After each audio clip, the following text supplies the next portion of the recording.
Hello, I'm Junko Sakoi. I'm the program coordinator of Multicultural Curriculum Department. I've been assisting the teachers with implementation of multicultural curriculum and resources in the classroom. How I achieved this goal is by recommending multicultural stories to the students.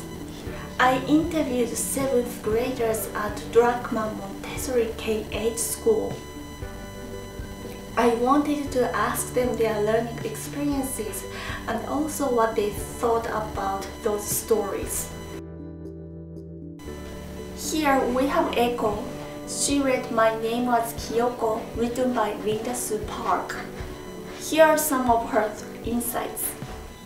My name is Echo and I'm a 7th grader. I come to the school Drachman and I have been reading the book When My Name Was Kyoko by Linda Sue Park, and I find it interesting because I think children should know what we should do later on in the future to know that this has happened in the past, and since we are the future, that we should know what has happened in the past in order to know that it can't happen again, and to know that we can't have this happen.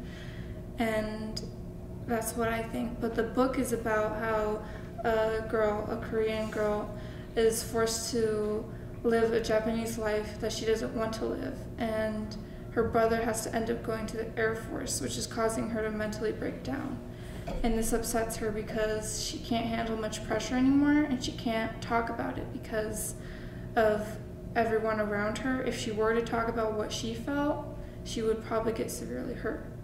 So I find it interesting because I think it's better if we all know, so later on we just don't have that happen again, because most of us are the generation, and I think it's better for us all to know about what has happened so we could figure out a better way for war and instead of war. And I find that very interesting.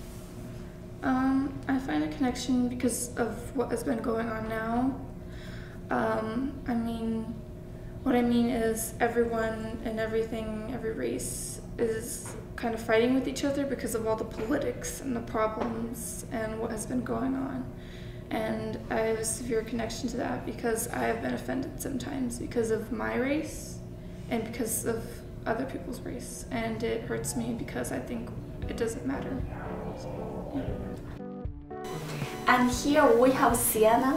She will give us her insights about El Delfo, written by Cissy Bell, and Year of Impossible Goodbyes, written by Sun Yeon Choi. Hi, my name is Sienna, and I'm in 7th grade, going to be to 8th grade. I go to Drachman Montessori. I read this book. It's called El Delfo by Cissy Bell, and it's a graphic novel.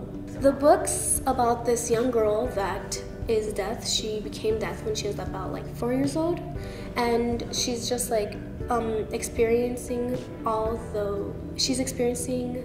through the years of her being deaf, like going to school. And she the book is called El Delfo because she's like pretending she's a superhero, so that's why it's called El Delfo. I like the story.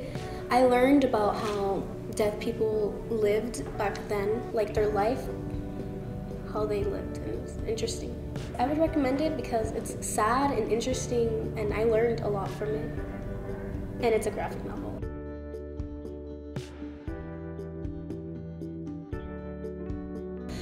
I'm reading Years of Impossible Goodbyes by Soknu Choi, and I read it in book club. And the story is about this girl and her family that is in North Korea. At the time, Japan was taking over North Korea, so they lived in the North Korea. I like it a lot. Some parts were like very good, and then some parts almost made me cry. But it was a good story because in this one part, the grandpa dies and the mom gets really depressed and she doesn't talk to her kids or anything like that. And then like right after that, the Sock girls get taken away to be with like the soldiers, and everybody like gets sad and starts crying. It's really sad because the grandpa's dead, so the mom is just like very depressed. And then a good part is in the end, and they're celebrating this girl's birthday, and it was really nice to see that they celebrated her birthday in secret.